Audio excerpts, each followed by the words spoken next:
को जब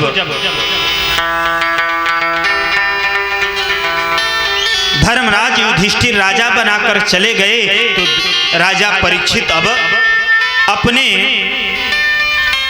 राज्य में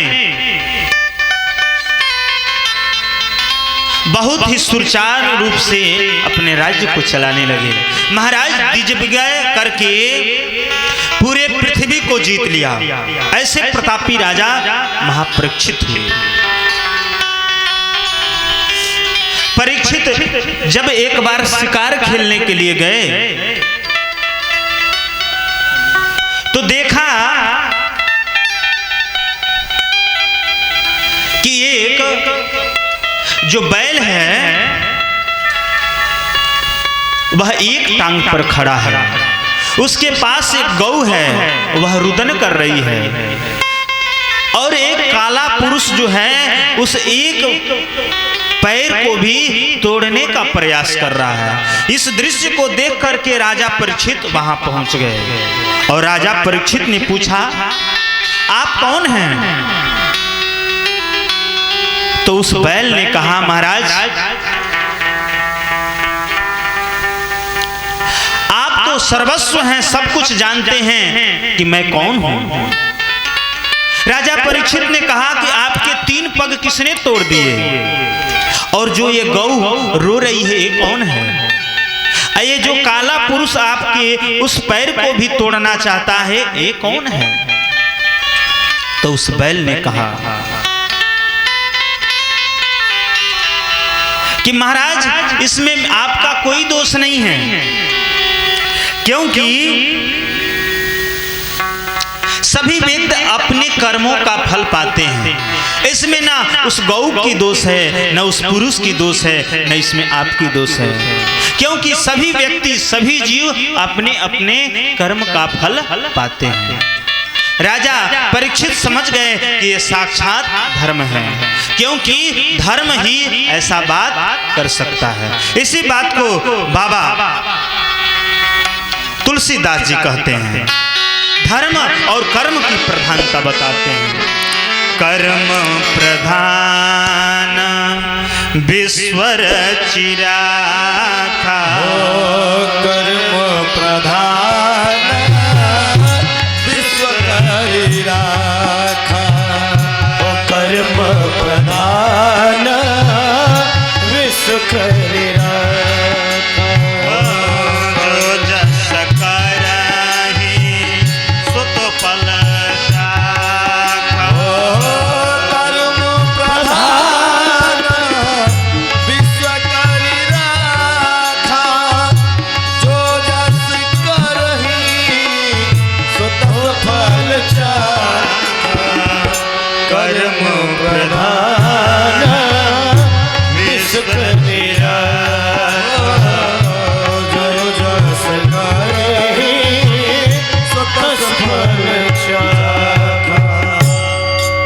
प्रधानता बताया, कहा महाराज हो सकता है मेरा कर्म ही गलत हो, क्योंकि इसमें किसी का दोष नहीं है।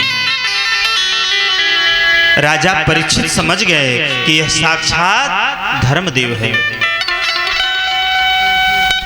राजा परीक्षित ने पूछा, महाराज आपके यह 3 पग किसने काट दिए? धर्मराज ने कहा, महाराज सतयुग में मेरे 4 चरण थे, सत्य, शौच, दया और दान। जैसे ही सतयुग गया वैसे ही सत्य चला गया। सतयुग के बाद त्रेता आया तो त्रेता में शौच पवित्रता चली गया। उसके बाद से द्वापर आया तो द्वापर में दया चला गया। अब कोई जीव किसी पर दया नहीं करते।